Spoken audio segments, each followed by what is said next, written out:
Yo tout le monde, c'est votre vidéo par rapport à ma série Actu Barça sans pas du Barça.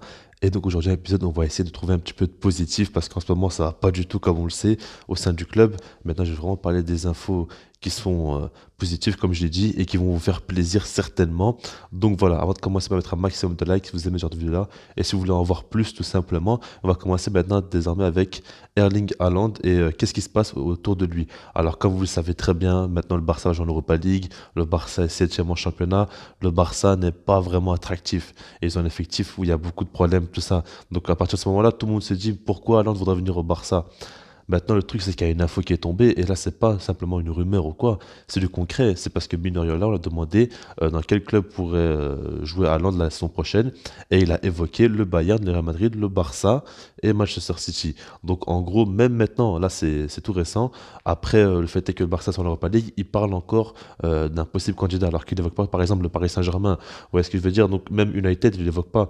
Donc, du coup, ça prouve clairement que le Barça est une option pour Haaland. En plus de ça, il avait déjà dit Minoret donc l'agent d'Haaland, que Haaland aimerait bien jouer en Espagne. Donc ça, on sait très bien. Et honnêtement, ça conforte un petit peu l'idée. Et on se dit clairement qu'Haaland pourrait venir au Barça. En plus de ça, quand on sait qu'au Real Madrid, ils ont un Benzema qui est vraiment dans le prime de sa carrière, on va dire.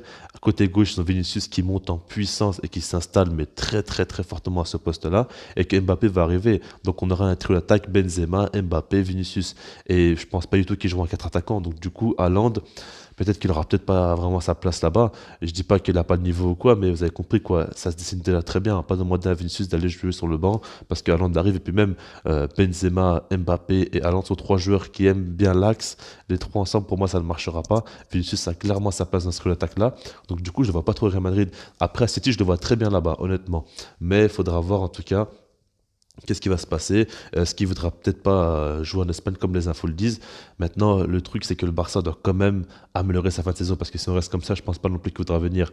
Maintenant, le truc, c'est qu'il faut pas croire, hein. En janvier, on va recruter côté Barça et puis l'été prochain, on va vraiment recruter Haaland plus un autre joueur. On va vraiment essayer d'être présent sur le mercato. Je suis persuadé que le club pourra faire des bons coups et là-dessus, il n'y a pas de souci. Xavi est en train de restructurer le club et ça, on l'oublie, mais le travail qu'il fait, il va commencer à prendre des résultats petit à petit. On verra de belles choses. Donc, franchement, pour moi, Haaland, c'est pas impossible. Maintenant, je vais pas vous cacher que je suis beaucoup moins optimiste là maintenant qu'au début de saison où je me disais que l'année prochaine c'est vraiment possible tout ça.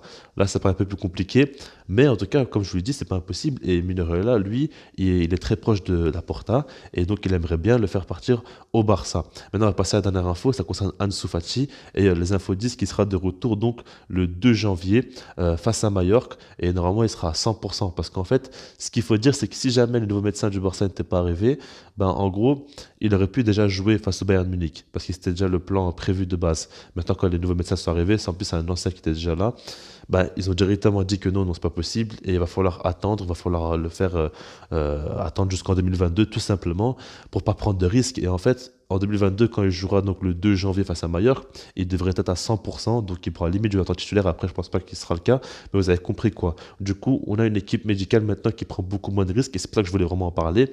Maintenant, par rapport à Ansu Fati, ben, on en a vraiment fortement, fortement besoin.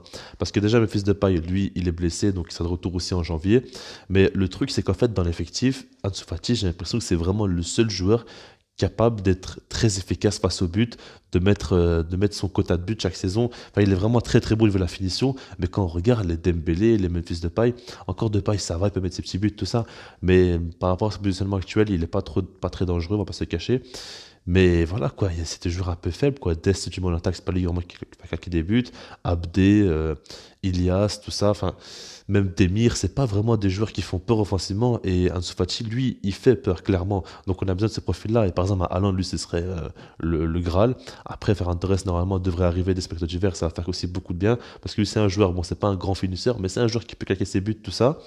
Mais du coup, Ansu Fati, il est indispensable dans l'état actuel des choses. Quand on voit que voilà, ça marque pas de but, quand on voit qu'en Ligue des Champions, on a marqué seulement deux buts, c'est catastrophique, quoi. Clairement, c'est catastrophique.